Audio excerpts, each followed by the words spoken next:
नमस्कार, मी विनोद पाटील.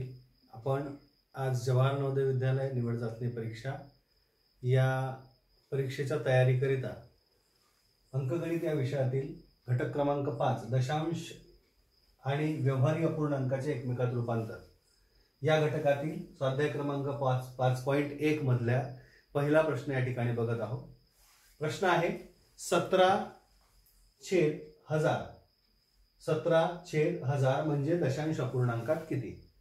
जेव्हा आपल्याला अशा पद्धतीचा अपूर्णांक दिला जातो आणि त्याचं आपल्याला दशांश अपूर्णांकात रूपांतर करायचं असते, त्यावेळेला आपण एक सिंपलसी ट्रिक या ठिकाणी शिकलेलो आहे की अंशामध्ये असणारी संख्या जशीच्या तशी लिहा आणि छेदामध्ये मग तुम्हाला जी संख्या दिलेली आहे ती 10च्या पटीने आहे.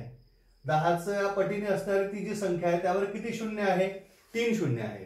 म्हणून आपल्याला अंशामध्ये असणारी जी संख्या आहे त्या संख्येला उजवीकडून आपल्याला 3 अंक सोडून, 3 शून्य असल्यामुळे 3 अंक सोडून शून्य द्यायचा आहे. इथे आपल्याला 1 हा अंक झाला, हा दुसरा, 2च अंक आहे. तिसरा अंक सोडून द्यायचा असल्यामुळे आपल्याला 1 शून्य द्यावा लागेल. आता 1, 2 आणि हे 3 अंक झाले.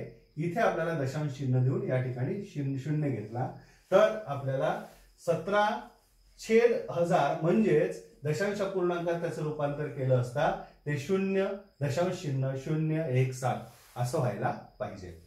या ठिकाणी आपल्याला त्या प्रश्नाच्या माध्यमातून लक्षात येतं. जेव्हा आपणास पूर्णांकयुक्त अपूर्णांक किंवा अपूर्णांकाला दशांश अपूर्णांकामध्ये रूपांतरित करायचं असते तेव्हा आपण काय करायचं बघा.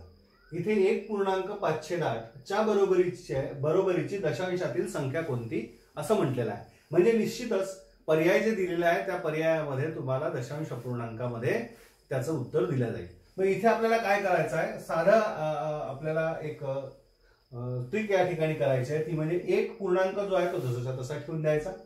5/8 याचा अर्थ असा की 5 ला 8 ने आपल्याला भागायचं. आता इथे आपण भाग देऊया. 5 ही लहान संख्या आहे आणि लहान संख्येला मोठ्या संख्येने आपल्याला भाग द्यायचा आहे, जे की शक्य नाही. मग आपल्याला भाग द्यायचा असेल तर आपण काय करतो, तर आपण सगळ्यात पहिल्यांदा दशांश चिन्ह देतो आणि इथे दशांश चिन्ह दिल्या की इथे 0 देतो. आता आपल्याला 8 ने 50 ला भाग देता येतो. 8×5 = 40, 8 सखम 48. मग इथे पहिल्यांदा आपण 6 ने भाग देऊ, इथे 48 येईल, इथे 2 शिल्लक राहतात. आता पुन्हा 2 ने आपण 8 ला भाग देऊ शकत नाही. मग काय करावं लागेल आपल्याला, तर 8 ने आपण 2 ला भाग देऊ शकत नाही, म्हणून इथे आपल्याला 0 घ्यावा लागेल आणि 0 घेतला असता आता 8 ने 20 ला भाग जातो. 8 दुने 16 असे होतील. आता आपण इथे 16 घेतले. 16 घेतल्यानंतर यातून 4 शिल्लक राहतात. पुन्हा 8 ने 4 ला भाग जात नाही, म्हणून आपल्याला पुन्हा एकदा 0 घ्यावा लागेल. दशांश चिन्ह आपण ऑलरेडी दिलं गेलेलं आहे त्यामुळे इथे 0 वगैरे द्यायची गरज नाही. 8×5 = 40 होतात. मग हा जो भागाकार आहे आता या ठिकाणी पूर्णपणे गेला असं आपल्याला म्हणता येईल. मग 8/5 याचं उत्तर काय आलं, तर दशांश चिन्ह 0.625. म्हणजे हे 625 जे आहे ते अपूर्ण संख्या आहे, त्याआधी आपल्याकडे पूर्णांक आहे, म्हणून याचं उत्तर काय होईल, 1.625 हे बरोबर हे. हा जो अपूर्णांक आहे पूर्णांकयुक्त अपूर्णांक त्याचं दशांश अपूर्णांकामध्ये या पद्धतीने रूपांतर आपल्याला करता येईल. या ठिकाणी 1.25 ची समान अपूर्णांक कोणता आहे. अपूर्णांक स्वाध्यायामध्ये म्हणा पर्यायामध्ये ABCD पैकी एक कोणता तरी असणार.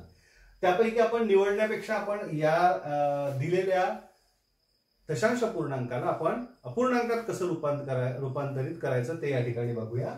1.2 या प्रश्न प्रकारामध्ये 1.25 ची समान अपूर्णांक कोणता. प्रश्न आपल्याला प्रश्नामध्ये दिला गेलेला आहे की दशांश अपूर्णांक आहे त्याचं आपल्याला अपूर्णांकामध्ये रूपांतर करायचं आहे. मग ते काय होईल हे आपण पर्यायापैकी उत्तर न बघता आपल्याला काढता आलं पाहिजे. मग आपण ते कसं काढावं पहा. इथे आपल्याला 1.25 आहे. 1.25 याचाच अर्थ असा की 125 भागीला 100. 125 भागीला काय होतील 100. आता आपल्याला एक जो पूर्णांक आहे तो जसाच्या तसा ठेवून द्यायचा आहे.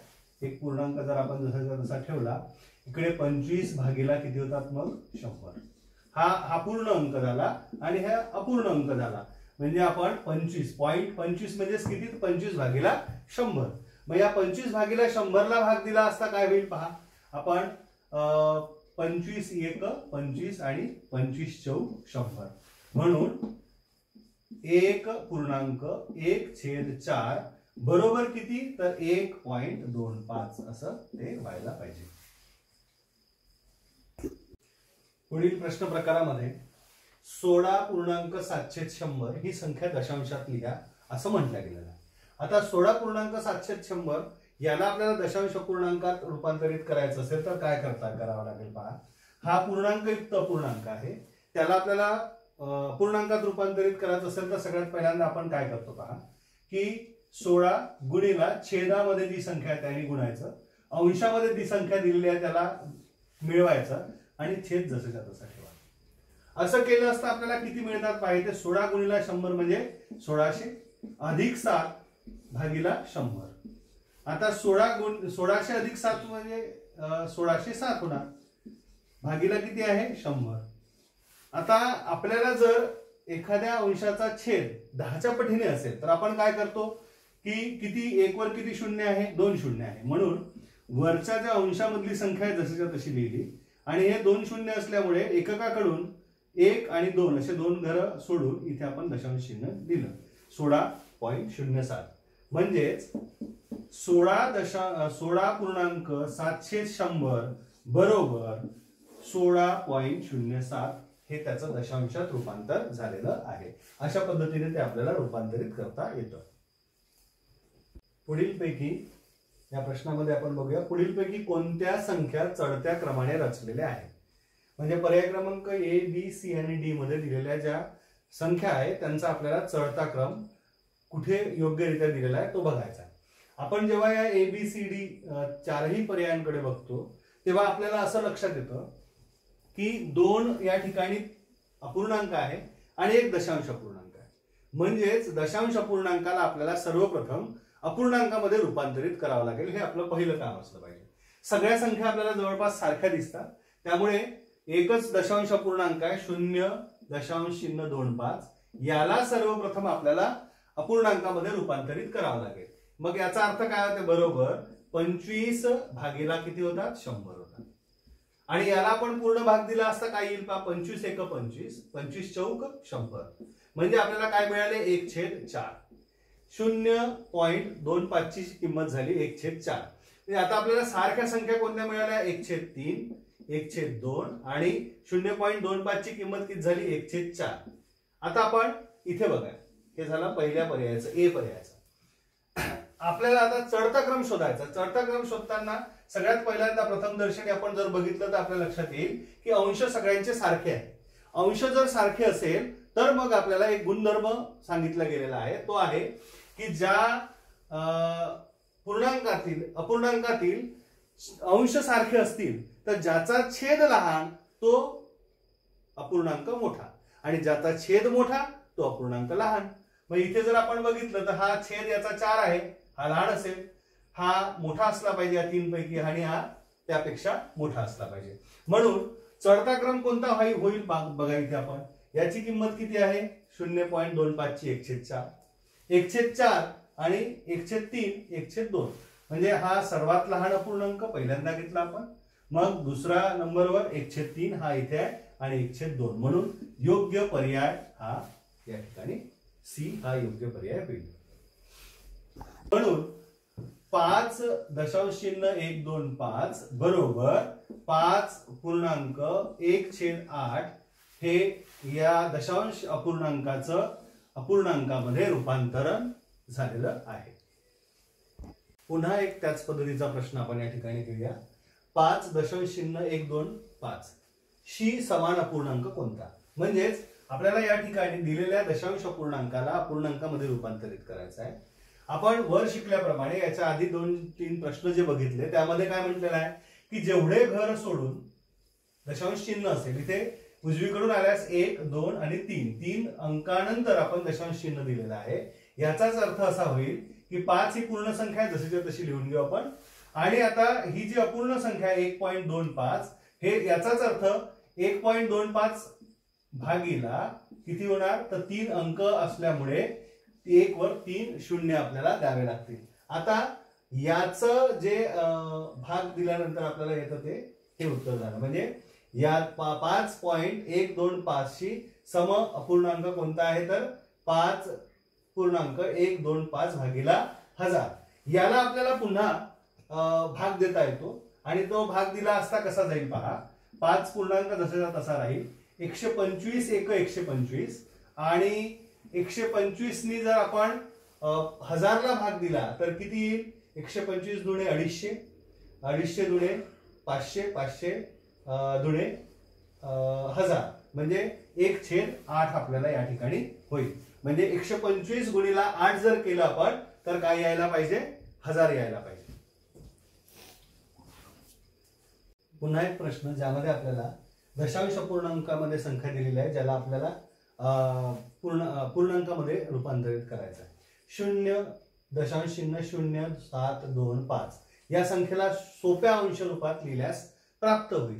काय प्राप्त होतात बघूया आपण.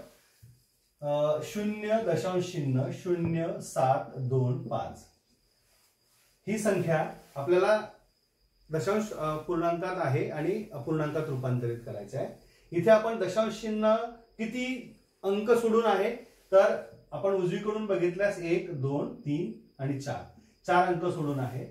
याचाच अर्थ असा की ही संख्या आपल्याला अशीही लिहिता येऊ शकते 725 भागीला, कारण त्याच्या आधी शून्य आहे पण त्याला काही किंमत नसते म्हणून पण 4 अंक सोडून असल्यामुळे त्याला भाग कितीने द्यावा लागेल आपल्याला 10,000. म्हणजेच ही संख्या आणि ही संख्या ही सममूल्य आहे म्हणून आपण 725 भागीला 10,000 केलं.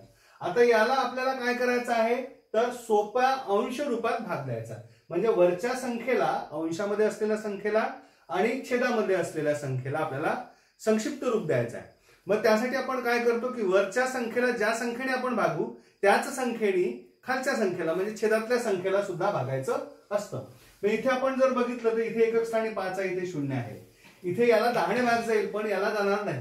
याला मात्र 5 ने भाग जातो याला सुद्धा 5 ने भाग जातो. म्हणून आपण काय करू सर्वात पहिल्यांदा 5 ने भाग देऊ. 5 ने भाग दिले असता काय होते पहा 5 1 5 2 उरतात 5 चौक 20 आणि पुन्हा 2 उरले 5 9 45 तर या ठिकाणी 149 या ठिकाणी आलेले आहे पहा. आणि त्याच पद्धतीने आपण इथे भाग दिला तर 5 दुणे 10 नंतर 0 0 आहे त्यामुळे हे 3 शून्य आपण या ठिकाणी लिहून घेतले. आता 25 आले होते 5 5 25 या ठिकाणी होतात सॉरी 5 5 25 होतात. 145 भागीला किती आले 2000 आलेले आहे. मग आता आपण इथे काय करूया पहा की पुन्हा आपल्याला संक्षिप्त रूप देता येते का पाहू. असं केलं असता आपल्या लक्षात येते की वरच्या संख्येलाही 5 ने भाग जातोय अंशातल्या आणि छेदातल्या संख्येलाही 5 ने भाग जातो. मग असे केल्यास 5 ने भाग दिल्यास काय येते पहा 5 दुणे 10 4 उरले 5 9 45 या ठिकाणी 29 आले आणि इथे आता 5 ने भाग दिला 5 चौक 20 0 0 त्यावर राहिले. आता आपल्याला जो अपूर्णांक मिळाला तो कोणता 29/400 कारण 29 ही काय आहे मूळ संख्या आहे त्याला आता पुन्हा कुठल्या दुसऱ्या संख्येने भाग जाणार नाही 29 नेच भाग जाईल आणि 29 ने 400 ला भाग जात नाही म्हणून हे याचं सोप्या अंशात रूपांतर आहे.